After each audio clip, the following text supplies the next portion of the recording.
Welcome back to Popcorn and Beers. We have got this week's Butter on Top Supergirl, and of course, my drunk classic, Can't Hardly Wait. Let's go!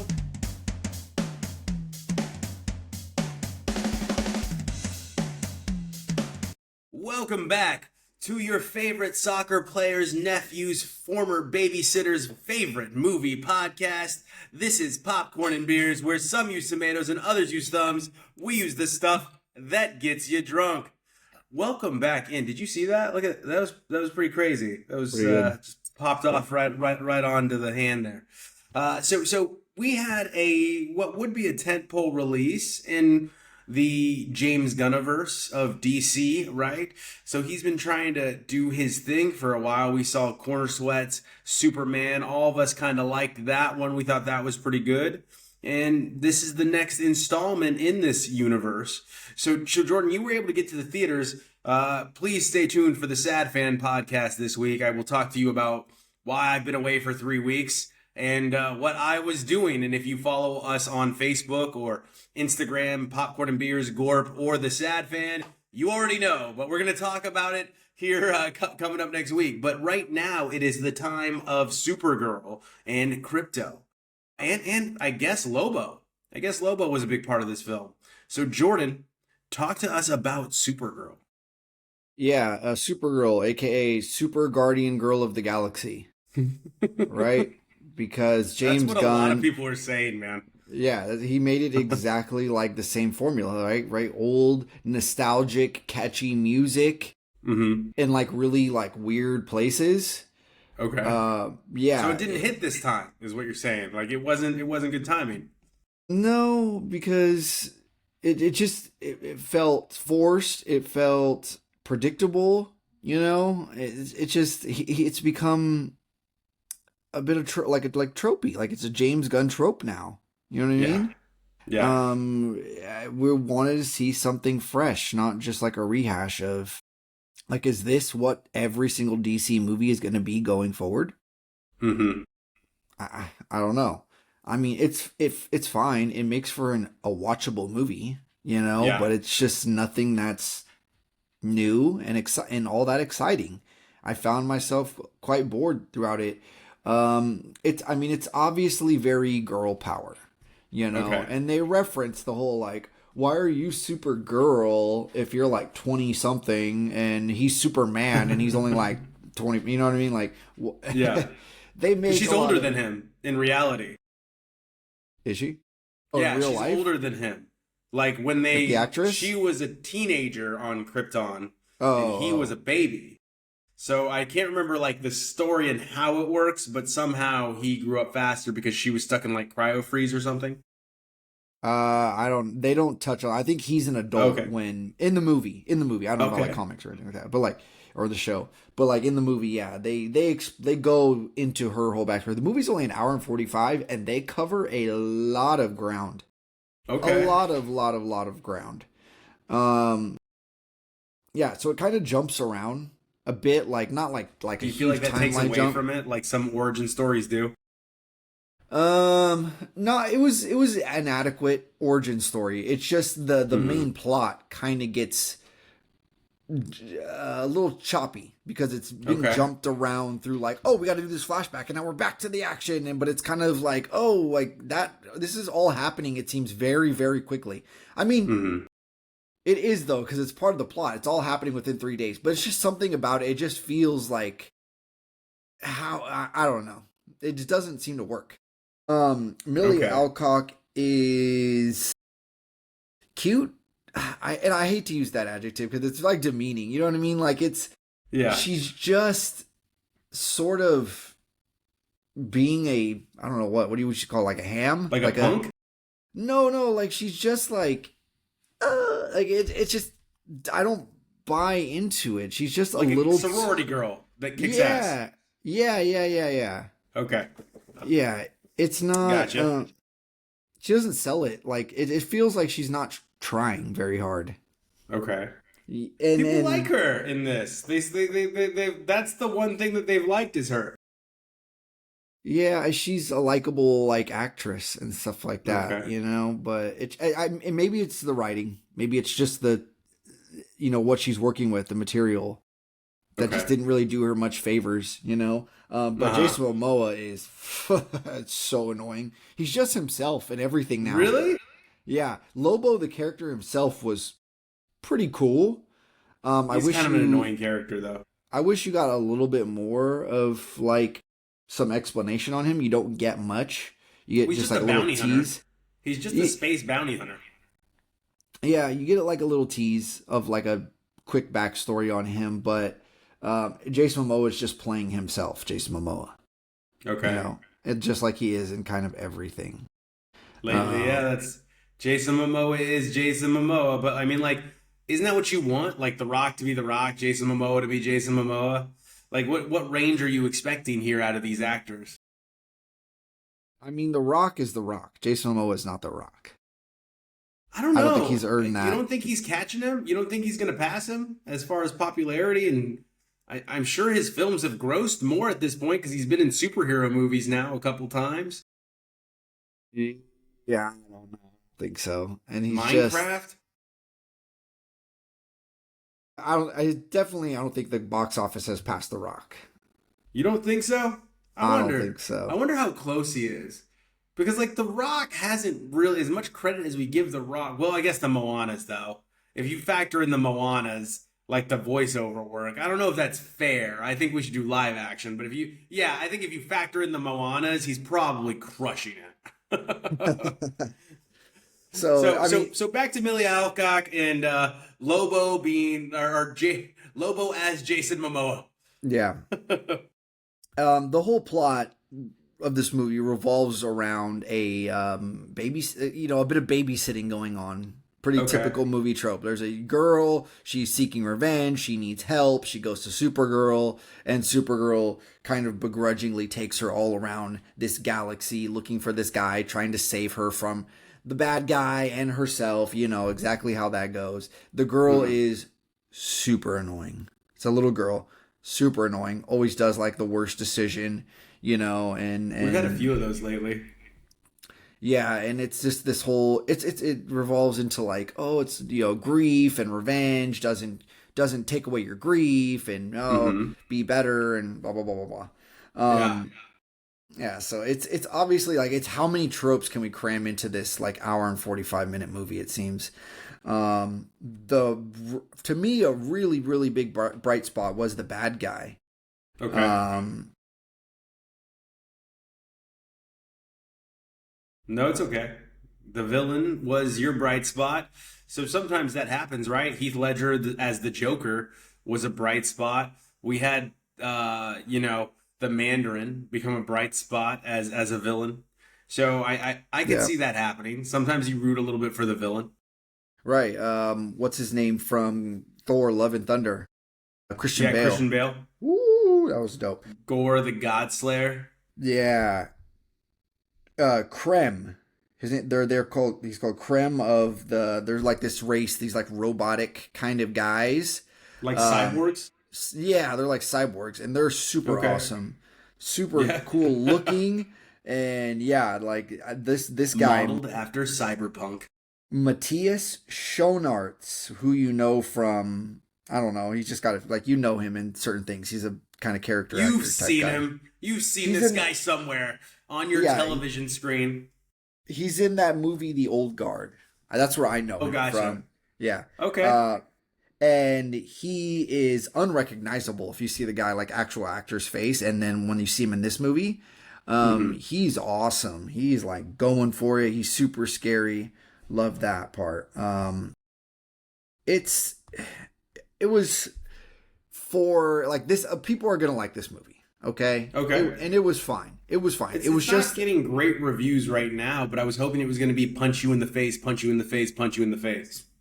see, you get a little bit of it, but I feel like they're doing that thing now again and again and again, where they're kind of implying that there's this beatdown going on. Hmm. Like, you just hear a lot of guys that go flying around in the background, and Yeah. and all of that. Like, you get a little bit of it, but I feel like they went to that a bit much. You know? Yeah, I mean, it saves them probably money on choreography, filming, editing, things like that. You know, Yeah. But I'm gonna give it a popcorn and one because popcorn it's and one. short, it's rewatchable, it's got funny, a few funny moments, but it's just a bit corny and predictable. Okay, all right. I'm still gonna see it. I'm still gonna go Yeah. see this. I Yeah, yeah, still gotta yeah. go see to get Toy Story 5 in here and somehow maintain my fitness after getting back from that week-long trip I was on. Rolling right into another one, unfortunately. Well, fortunately, we're fortunate enough to be able to do it. I'm just tired, I think. But let's get to my drunk classic. Let's get to Can't Hardly Wait with a slew Oh of yeah. like future Oh superstars yeah. in this movie. Seth Green, Melissa Joan Hart, Jennifer Love Hewitt. I'm missing a bunch right now. Oh, Jason Segel. Like, oh my goodness, I'm missing a bunch here. Like, but Jamie I'm just Presley, Jenna Elfman. Go ahead, Donald Jordan. Faison, Donald Faison, Jamie Yeah, Presley, Chris Owen, ton of Breckin people. Meyer. Yeah, Breckin Meyer. That's right. Yeah, ton of people.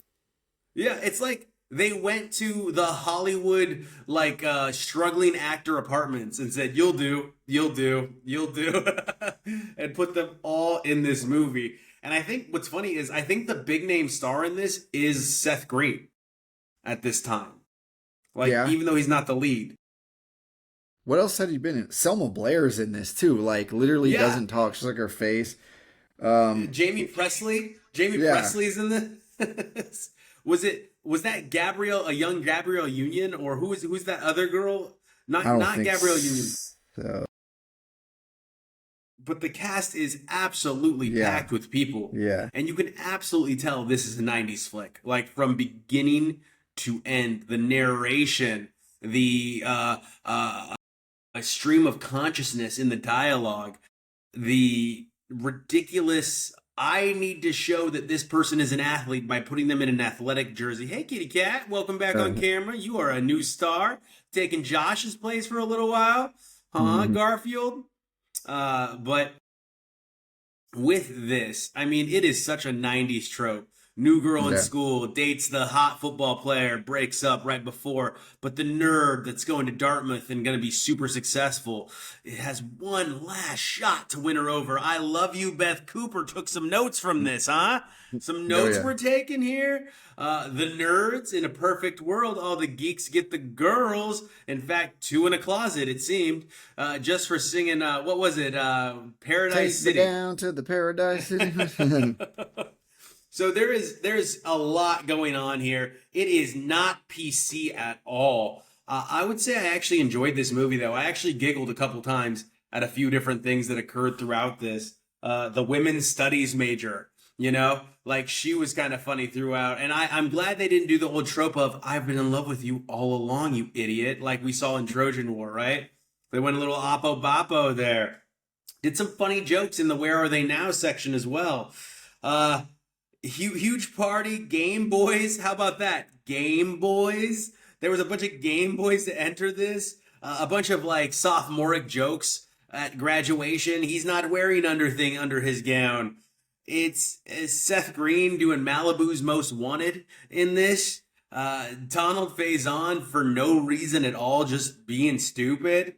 It all boils down, honestly, though, if you really examine this movie, to an interesting take on a search for identity once you leave the nest. Like, who are you going to be, and is this going to be who you are for the rest of your life? Really, when you step outside of those high school doors with that diploma, are you deciding who you are forever? And that this movie flirts with that theme quite a bit. And there's so many funny lines. Like, you know who else was hot that didn't get much play? Velma. That was just the two stoners talking. Yeah. And there's a lot of those little one-liners if you listen closely, like going on Oh throughout. man. The guy that remembers every story, like everything that ever happened. That character was annoying. So Yeah. annoying. So on lack of awareness. And then we get a hard F in this, huh? Multiple hard Fs. Like, I was like, oh, that hit me. That's like when people hear the C word sometimes and they cringe a little bit. Yeah. The hard F word like took me back a little bit. Luckily I had my headphones on while I was watching it because I was like, ooh, I hope nobody heard that. Don't pay any attention to this. The awkward blow dryer scene with Seth Green blow drying his junk in the bathroom. Right. I was in an airport watching it. I had to fast forward because I was like, I don't want people to think I'm watching something weird. So I did move past that a little bit. But I mean, like, so much misogyny too in this. Like, there's so much misogyny going on in this. Overall, I laughed. I really enjoyed it. It wasn't something that took me. I don't know if you've ever seen this before. This was my second watch, I want to say. Not my first, but I think it was my second watch of this movie. And it's my first as like a full adult. I think last time I watched it, I was probably in high school. That cat is knocking your camera all around, huh? But I'm going to give this a popcorn and one. Nostalgia factor heavy. It did make me laugh quite a bit. I didn't think the storyline was too off the wall, and I could see like yeah, it pulls from Animal House, right, a little bit. But I think a lot of movies that followed this one pulled from Can't Hardly Wait with some of like the rooftop stuff, the swimming pool stuff, the yearbook stuff, and I kind of dug it. So yeah, we're gonna give this one a popcorn and one for my drunk classic. And Jordan, you were saying it wasn't the first time you saw it, so this is a rewatch for you. Oh yeah, I've seen this movie a bunch of times. Okay. Particularly when I was younger, like really young. Okay. I remember like this movie is so quotable, and I remember saying things like my older cousins getting me to say things from this movie, like the foreign exchange student line. Oh yeah. And like thinking it's funny, but not really having like, and I like being young enough to where like I still don't really know why it's so funny, but it is funny. Yeah. You know? Touch my. yeah. I am sex machine. The guy, it's just the bathroom couple, right? Seth Green and the redhead girl. I don't know her name. We'll get her cast up here in just a second. What is it? Lauren Ambrose? Lauren Ambrose, that is her. God, she's in a lot of things. She's from a show I really liked on Apple TV, Servant. Trippy show. Just with that pixie haircut, I guess, huh? Yeah, she's pretty unrecognizable. It's pretty crazy. But that whole thing, like, is so iconic. The whole, like, it just brought up a lot of, like, nostalgia for me and just feeling like, what is this odd couple? Like, it was just captivating to me as a kid. And, like, what is Seth Green doing with his stupid bag full of, like, stuff? His sex bag. He goes up to the bathroom and starts reading pages from the Kama Sutra and is like practicing on the air. And practicing positions. Yeah, what an idiot. On the bathtub. Yeah. The flashlight lightsaber scene, the two nerd buddies on the roof doing the hey, he doesn't push him. Well, he should have. Yes. I don't want to be the grandma. Yeah.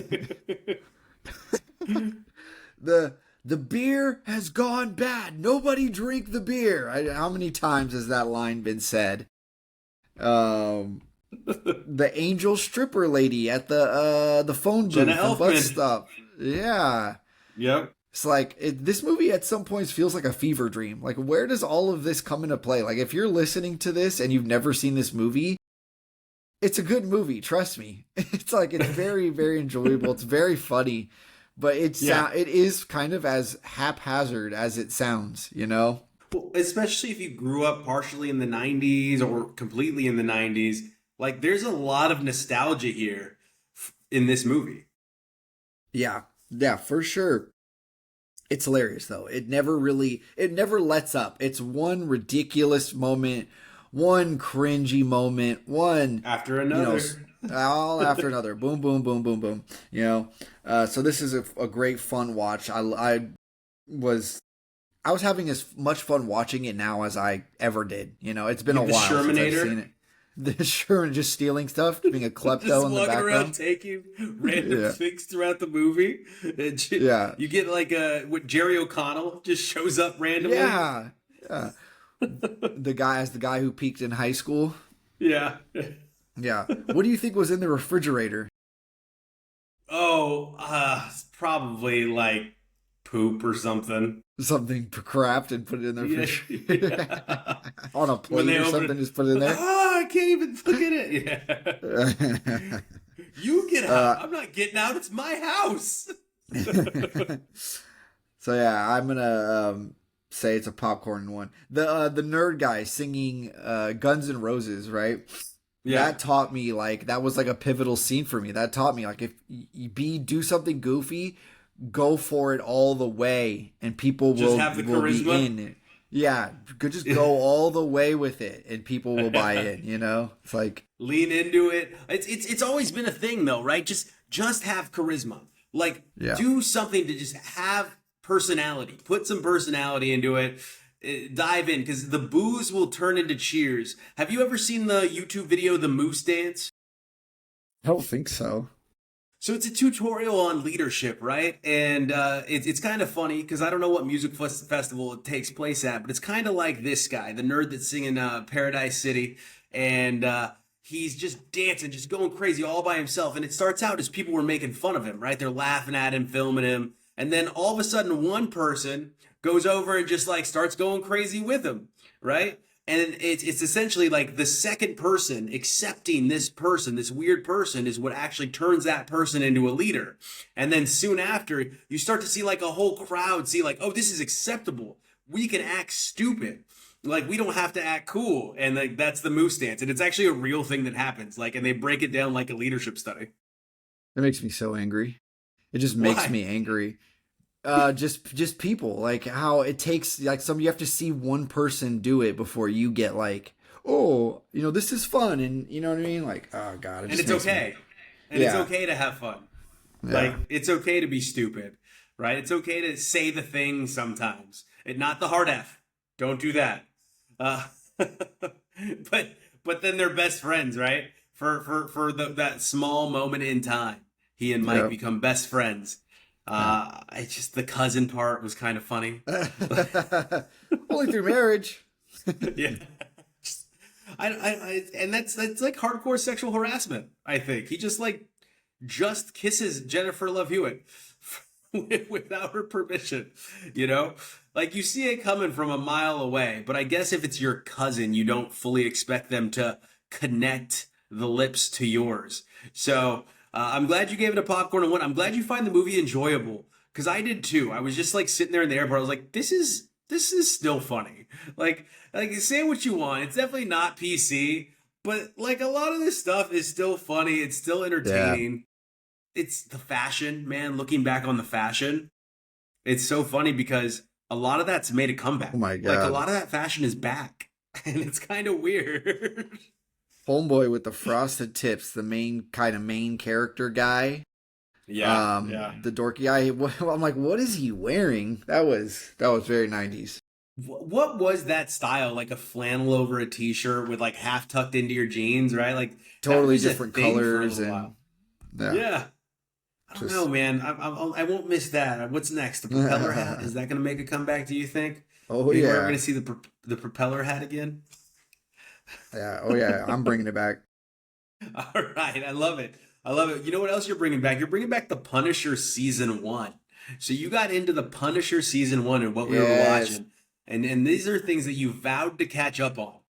Yes, it's been a long time, and I finally got the time. So I am doing this because I'm on the clock now with Spider-Man coming out the end of next month, end of July there.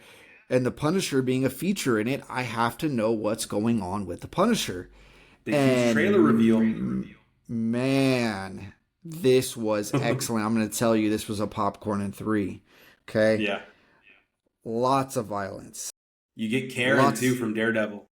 Yeah, lots of who I love. I love her from True Blood, from way back when True Blood was out on HBO. Yeah, she's fantastic. Lots of violence, lots of sex in this show, you know, and you have to remember that this was on Netflix and not on is it on Disney Plus now? I'm sure it is. Yeah, it is. Yeah. It is. Because when they got all the Netflix shows and like Deadpool, you had to at first you had to put a code on your Disney Plus. Like you had to, and I hated that because my mind was like, I was an early adopter. I was like, yes, I'll do this because I want to watch all these movies and I have no kids. So I have a passcode on my Disney Plus now and I can't figure out how to take it off. So yeah, gory, all that, it's what you Yeah. want in a Punisher series. Like they did not hold off on anything. They No gave it punches to you. pulled. They gave it exactly. They gave it to you. Ebon Moss, Baccarat, from The Bear and The Thing and all of that, right? He plays the sort of sidekick guy, and he's great. He's fantastic, and you could see how. I don't know if he was in anything before, like anything major prior to this, because this is pretty old, Yeah, yeah.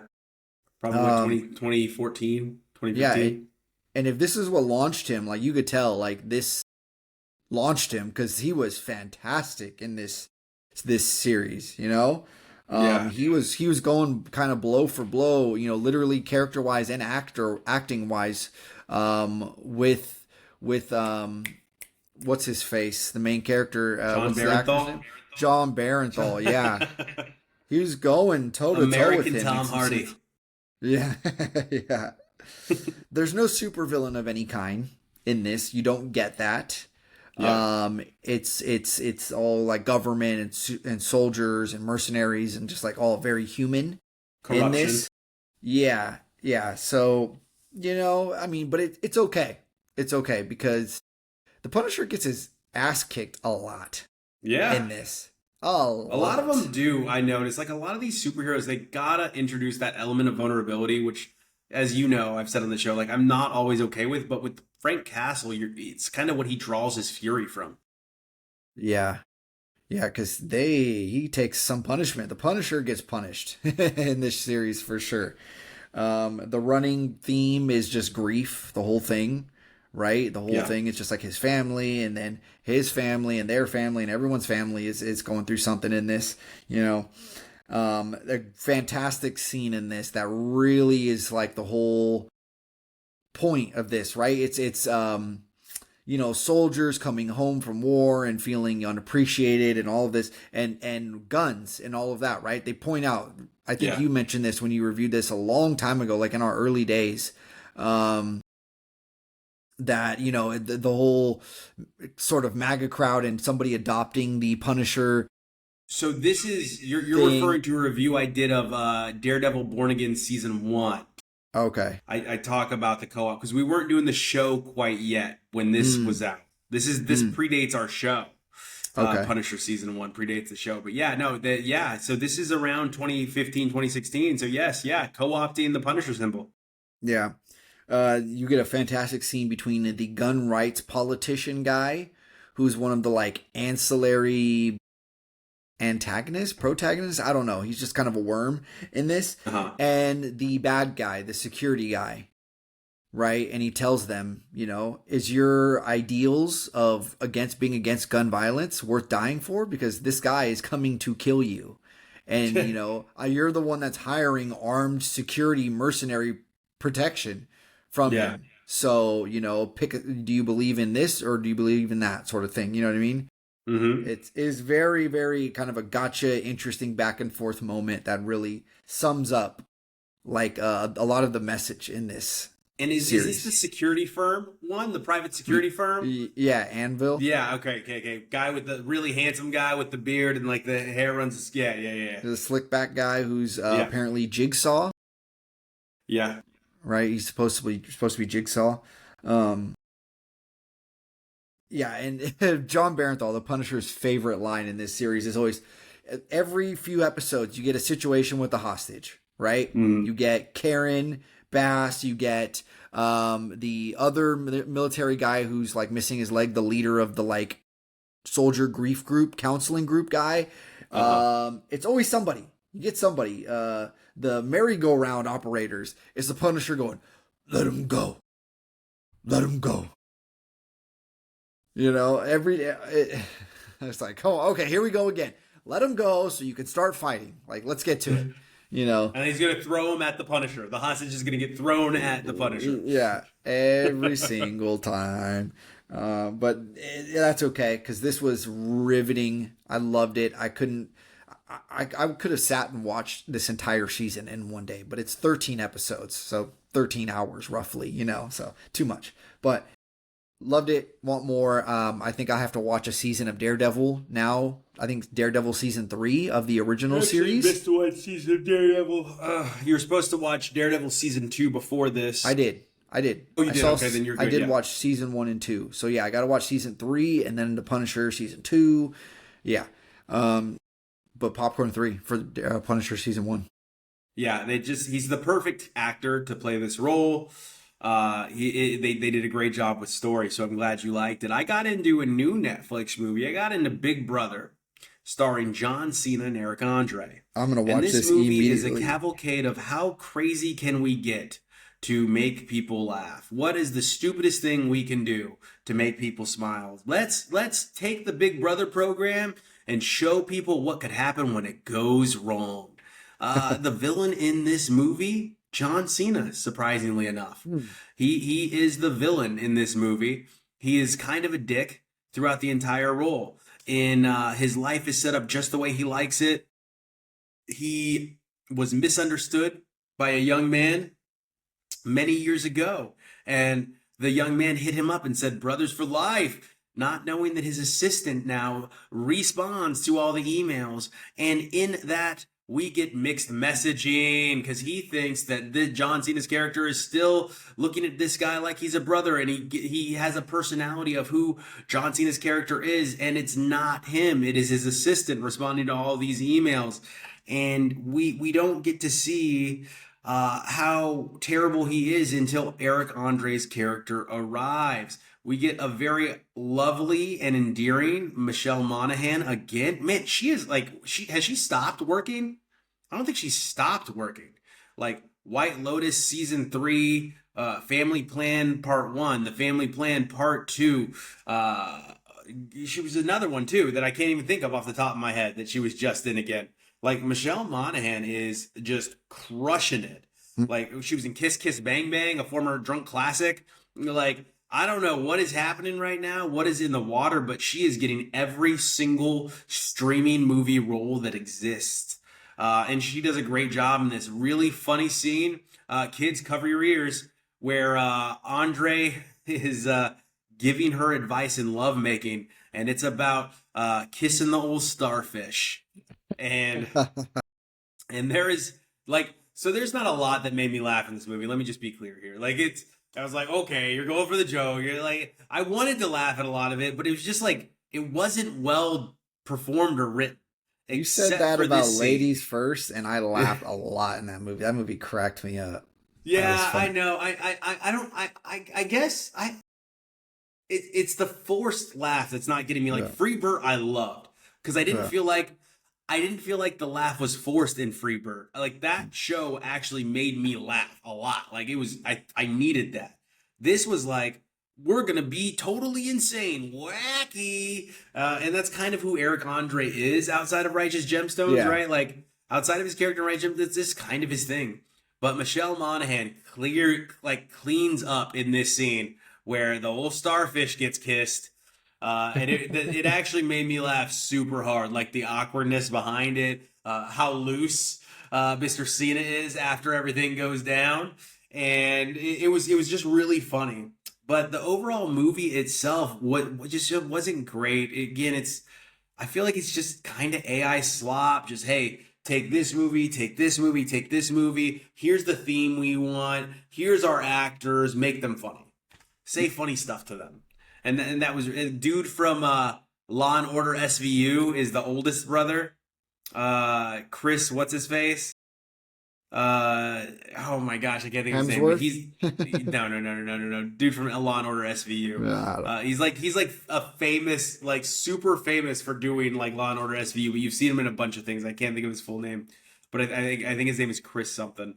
And he's okay. He's kind of funny, but again, like. In this, you kind of see it's like envy, like right comparison is the thief of joy type style stuff is going on here. And when you're not comparing yourself to anybody, you're just out to be a great person. Like then things just sort of work out for you, and that's the theme they're going for here. I wish that was true in life. It's just not. Terrible people make it to the top all the time. But yeah. But with this, like, there's even some funny stuff there. There's a lot of sex in this, oddly enough.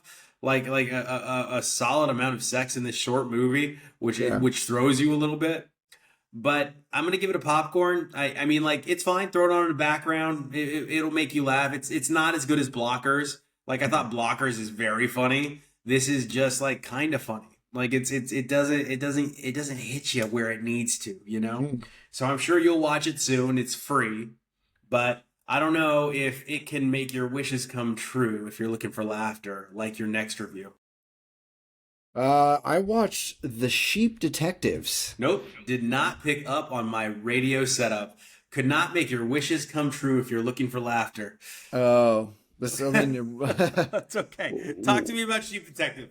Talk to me about. It's okay. I tried to. I did a little radio transition there for you. You said laughter, so I was like, Wishmasters. It's supposed to be a scary movie. I don't know. The Sheep Detective. So, this is one that I heard that is really good, actually. Okay. When did this come out? Sorry, like a couple months ago, like 2 months ago. But it came out at the same time as another major release, I'm pretty sure. Yeah. That we reviewed and watched. And so when I was like, oh yeah, I went and saw this movie, it was pretty good. And then someone was like, oh yeah, we went on a date and we saw The Sheep Detective. I'm like, what? You saw The Sheep Detective instead of whatever movie that was that came out the same weekend? Yeah. And they were like, yeah, it was good too. Like, it wasn't too bad. I'm like, all right, cool. You know? And so it's Hugh kind Jackman's in it for all of 5 minutes, right? Yeah. It's kind of been like intriguing to me. Like, it's like, I'm going to like this. Like, I knew for some reason it's got excellent reviews. It's got like 95% or something higher on Rotten Tomatoes. It's got great reviews. So I was like, I know I'm going to like it when I watch it, but it's just like, do I want to tell people that I liked it? It gets like a guilty pleasure. This? Yeah. Hugh Jackman is looking vascular AF in this movie for all of the 5 minutes he's in it. It's like, dude, what is going on with your forearms? It is just. Avengers Doomsday is coming out soon. Jeez, that guy is ripped in this movie for no reason because he's like a sheep shepherd guy. Shepherd is what we call him. Yeah. Don't worry, guys. He's a history teacher. It's literally what you're expecting. A bunch of talking sheep. Their owner is killed. I don't think I'm really giving away much. It happens very early in the movie. I think it's in the trailer, dude. Yeah. Hugh Jackman is murdered, and Hugh Jackman, when he's alive, he likes to read detective stories to his sheep. He's a very good shepherd. They love him. And so they're trying to uncover what happened. So these sheep rely on the stories that he read to him, the techniques they've learned to uncover his murder, assisting a bumbling detective in a small town of, I think it's, what do they call it? Dansbury or something? Denbrook. In England? Yes. Nicholas Braun plays said detective, and he's hilarious. He's from Succession and other things, right? Oh, yeah. You're talking about cousin... gawky kind of goofy guy. I know exactly who you're talking about. It's cousin something, and now I can't think of his name. But go ahead. He plays a detective being not secretly aided by the sheep, which everybody just kind of accepts the fact that these sheep are very human-like. Like, they just do things move around and act like humans. Yeah, they do things that are very unbelievable, and everybody's just like, all right, some weird sheep. Cool, moving on. Stacked cast of voices doing the sheep. You got Brett Goldstein, Bryan Cranston, Bella Ramsey, Patrick Stewart, Rhys Darby. Cousin Greg. Yeah. Regina Hall, Julia Louis-Dreyfus, Chris O'Dowd. Like, it's just stacked. The sheep. Yeah. And so the voice acting, the voice acting is excellent. It's a really funny movie. It's really, really funny. It's very witty. I think that it's self-aware that, like, this is kind of a goofy childish, whatever concept, but there's adult humor in there. It's very dry, kind of, English humor, but I love that. I'm all about Like that. slapstick. Yeah, yeah. I really, it's self-effacing and kind of, it's funny. The Denbrook Cultural Festival. It's a reference throughout the entire movie. It's hilarious. Hilarious. When you get a look at what the actual Denbrook Cultural Festival is. It's actually sneaky, like surprising. Like it's just well written. You don't really see who is going to be revealed to be the killer, and they build some Okay. good anticipation and all of that. Overall, good movie, very watchable. Popcorn and two. Yeah, I heard good things about this, so I'll get to it now that it's available on Peacock to Yeah, stream. I didn't want to go. I think it was out of theaters by the time I was willing to go watch it. Like when I went and saw The Breadwinner, yeah. Nate Bargatze's film.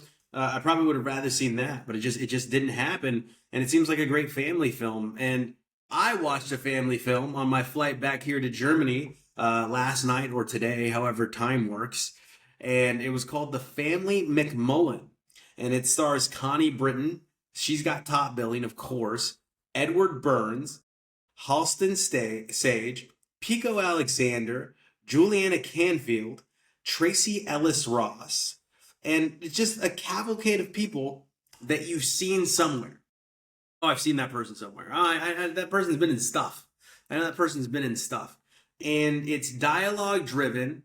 It tries to be very witty, telling the story of this family who is like together, but they're together because they're kind of like falling apart a little bit, right? Like very brilliant daughter goes off to law school and she has her whole life planned out like a good Catholic girl because they're all Irish Catholics. It's like I said, it's the story of an Irish family, and it falls apart because at dinner she is told, hey, you and your guy should probably explore other sexual partners before you just get married.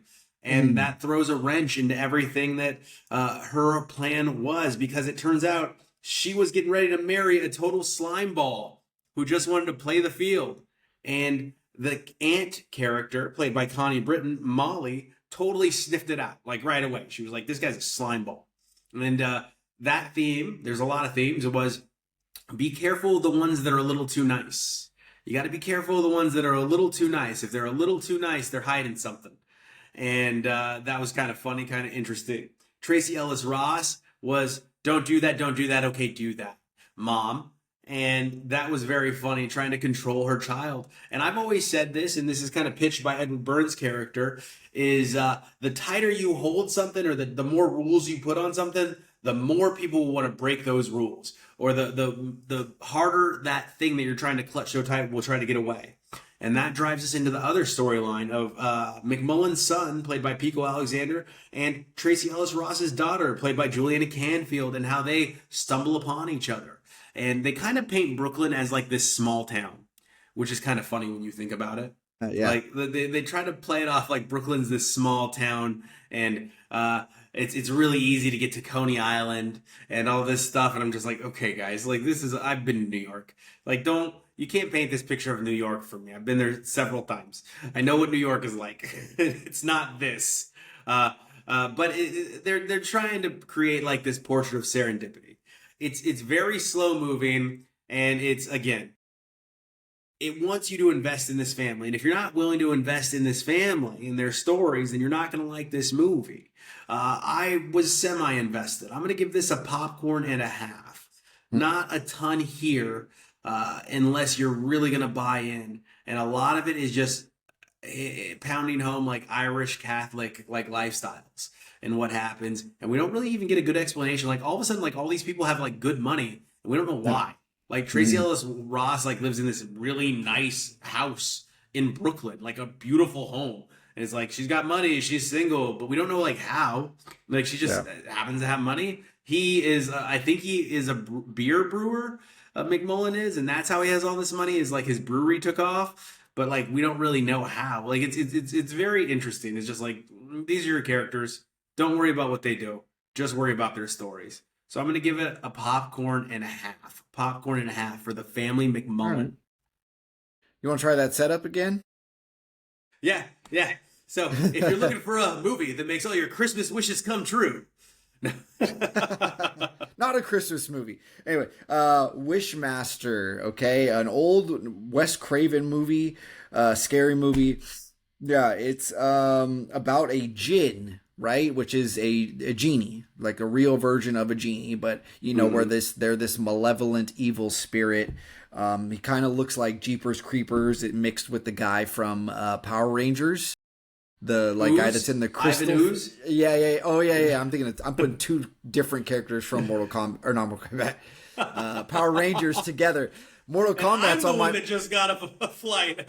No. Mortal Kombat's on my brain because that's what came out the same weekend as Sheep Detective, and that's why nobody saw Sheep Detective. They saw Mortal Kombat 2 instead. But gotcha. Sheep Detective is probably a much better movie. Anyways, Wishmaster. Okay, it's the classic. Possibly the beginning of, I don't know. Be careful what you wish for. Scary movie. Okay. You know, people wish for something and it always ends up turning into something that like horrifically murders them, you know, or horrifically murders somebody they care about. Right. Some guy is sitting there like, oh God, I hate this guy so much. And he's like, I wish, you know, that he were. Oh my God. Obsession. What? No, obsession. Yeah, exactly. Yeah, same thing, right? Be careful what you wish for. Yeah, I wish she loved me more than anything else on this earth.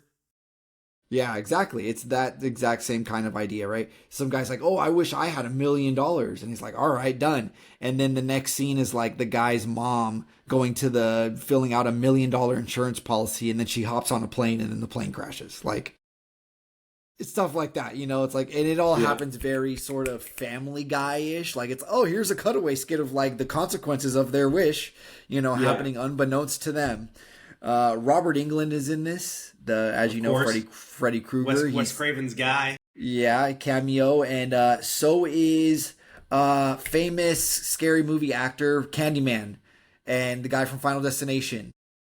Oh yeah, I know who you're talking about. That scary, creepy voice guy. Yeah. Right? Just creeping anything. He's in it. Fantastic makeup job they do on the guy, and some of the other kind of practical scary costumes and stuff they do. The effects don't hold up well, you know. That's not the best, but it's solid. 80s, right? Decent. Yeah, it's pretty old.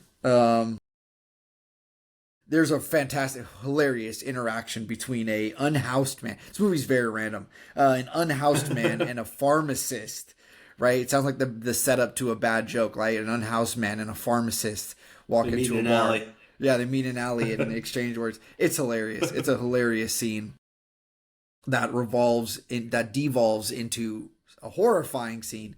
So, it was an interesting watch. I'd never seen it. I've always been interested, kind of curious about it. Heard kind of good things from like hardcore horror fans.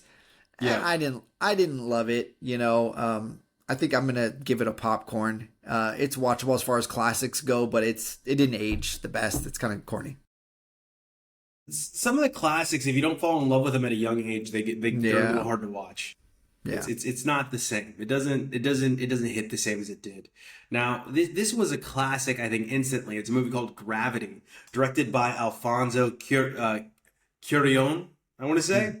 Is how you say that? Cuarón, maybe. A little bit of an R roll. Cuarón.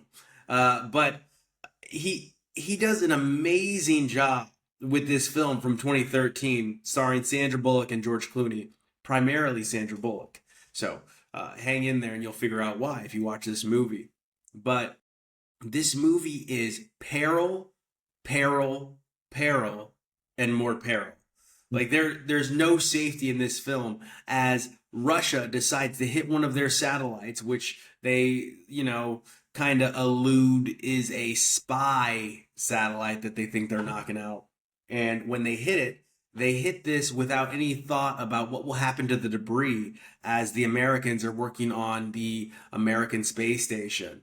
And the debris starts ripping through the American space station while they were working on this space station. And of course, all the cords get cut. spacesuits get cut, oxygen gets taken away, and Sandra Bullock gets thrown through space. Whereas George Clooney has this kind of cool little spacewalker suit, and he's able to chase her down, and then more peril, and then more peril, and then more peril. But it is very well written. It is very well directed. The camera work is insane. Special effects are crazy. It's like this was set on the shot on the set that was built for The Mandalorian. Just a black abyss of nothing and nowhere to turn. And then every once in a while it'll float and you'll see it like Earth. And then it's nothing after that. And it just shows the vastness of where they're trapped with really nowhere to go. Sandra Bullock does a phenomenal job. I think she may have won an Oscar for this film, and you kind of get why. She pours her whole self into this. She was at least nominated. And the opening of this film is amazing. Like the introduction of what we're about to go through is shot and filmed, and edited and cut so perfectly that you're kind of in. And it's only 93 minutes. It's a very short movie for a very good watch. So I'm going to give this one a popcorn and 2 for Gravity. Kind of old, 2013, but check it out. Have you seen Gravity yet? I have. Yeah, I saw it when it came out. I don't think I've seen it since, but yeah, it's scary when she's flipping through space and kind of freaking out, and super scary. Running out of oxygen because she's hyperventilating. So we've got that, and then we got one more old one, Analyze This, starring Billy Crystal and Robert De Niro, an old mobster, and we got a little drink link. Sonny is in this from your boy A Bronx Tale. So so he is the protagonist in this. He is trying to kill Robert De Niro's character, who is having a mental breakdown and seeks the help of Shrink Billy Crystal. Shrink is a psychiatrist, if you're wondering. And Billy Crystal isn't given a choice whether or not to help him, because it's the mob, and the mob gets what the mob wants. So Billy Crystal is now forced, while he is trying to get married to Phoebe, Lisa Kudrow. And it's hard not to see Phoebe whenever you see Lisa Kudrow. I feel bad about that, but I mean, come on, you don't see Romy and Michelle? No, just Phoebe, and she was Phoebe and Romy and Michelle. I'm not a Friends fan, so I'm not either. I'm not a Friends guy, but like, she's Phoebe. I don't know what to tell you. Anyway, so throughout this, is it funny? Ugh, it's rough. There's some funny scenes. Is it well acted? You would hope so. It's Robert De Niro. But Billy Crystal does a pretty decent job of showing like stress and exasperation with the situation and frustration, and eventually giving into Stockholm Syndrome, because he is essentially their captive.